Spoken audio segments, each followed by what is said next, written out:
Hey, this is How to Make Dinner. I'm Paula. Today we're working with this guy, which is kohlrabi.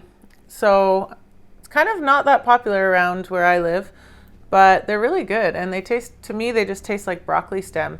So I'm gonna make a quick kohlrabi and apple salad. And you can take it on a picnic, you can bring it to a potluck, you can have it, pack it in your lunch. You can do whatever you want with it, really. It's just really nice, easy salad. So stick with me.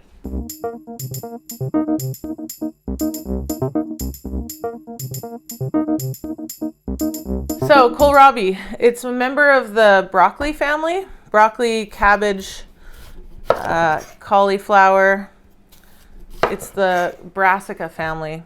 And it's just honestly tastes exactly like broccoli stem to me, or maybe a bit of a cross between broccoli stem and a turnip. So it's got a little bit of a kind of earthy flavor. It's so great. And I love vegetables that are so big and you get a lot, like the whole thing is usable. There's no, you know, when you buy a squash and like most of it is seeds. So you think you're getting this big thing, but once you hollow it out, there's not a ton left. So I like that with kohlrabi, you're getting like a solid amount in the end. And so when you're peeling it, you need to actually use a knife. You don't want to use a vegetable peeler because the skin that you're removing is actually quite a thick layer. So a peeler just won't do it. You want to take a knife to this guy. In terms of slicing, you have some options. You can either cut this up on a mandolin really thinly and cut little matchsticks, or you can do the whole thing by hand. I like to use maybe the oldest food processor in existence. This was, I think, my grandma's, and then she gave it to my mom, and then my mom gave it to me. And it's being held together in multiple places with packing tape. So it's probably not food safe. I probably should get a new one, but for now, this is what we're using. So, and I have a grater blade attached to it. And I'm just gonna cut the kohlrabi into pieces that will fit.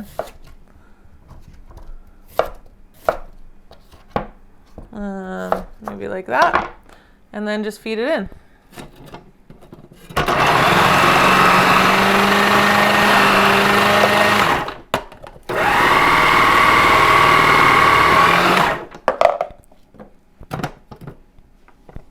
Oh yeah.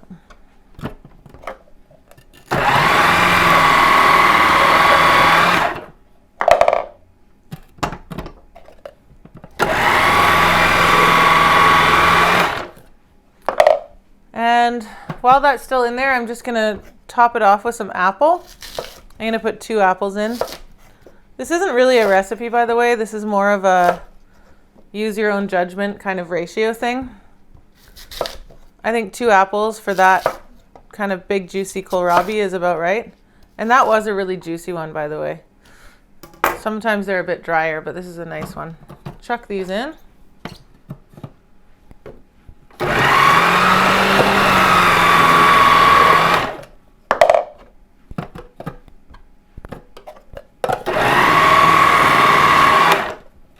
So that's very quick. That came together in just a couple minutes. So, oh geez. So this blade is a pretty fine, like you get a finely grated texture. To be perfectly honest, if I had a different food processor, I would have preferred a little bit of a coarser grate, but that's okay. I got a giant bowl because I felt like it. So I'm going to dump all of this into the bowl. So you can see it's quite fine. It's still very obviously shredded though. It doesn't turn to mush. It's actually pretty nice. It's like really, really fine. So into the bowl, I'm going to add a little quick dressing that we'll make. So I've got some yogurt here.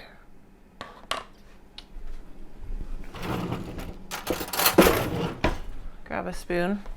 I've got some full fat yogurt, like Balkan style yogurt. I'm going to put that much in. And, oh, I keep having to leave, sorry.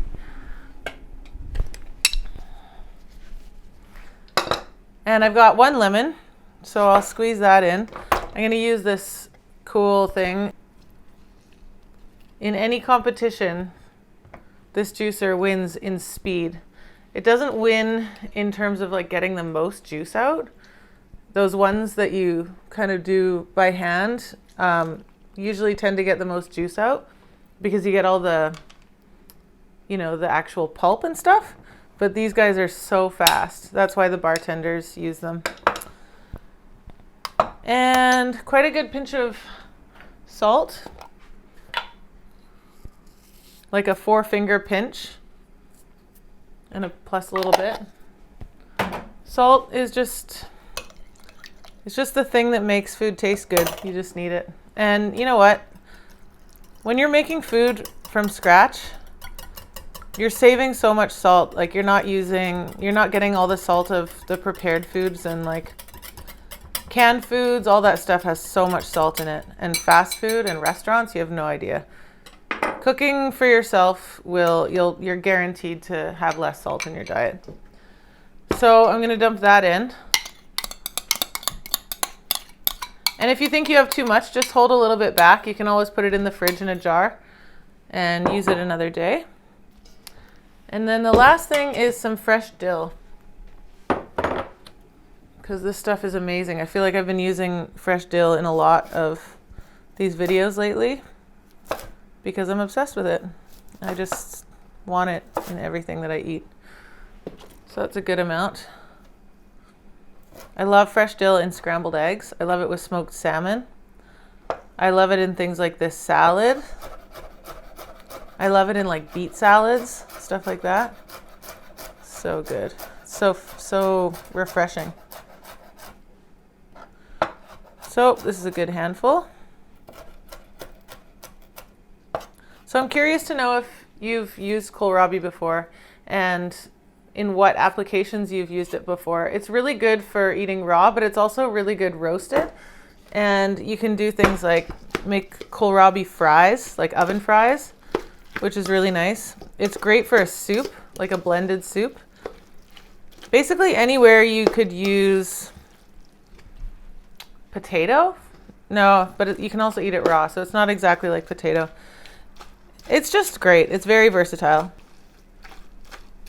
So that's the salad pretty much tossed together. I'll just stick it in a little bowl here, because this bowl is massive and you can't actually see what it looks like.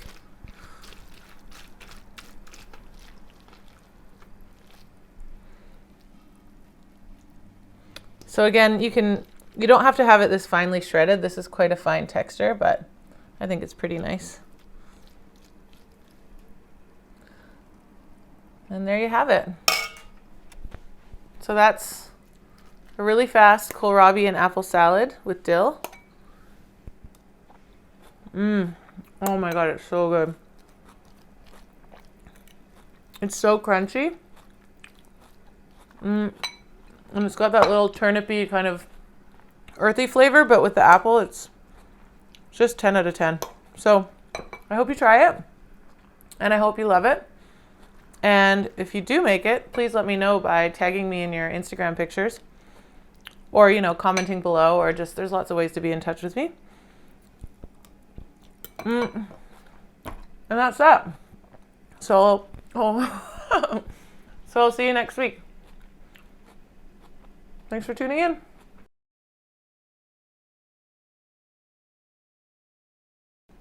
We're probably not going to use any of that.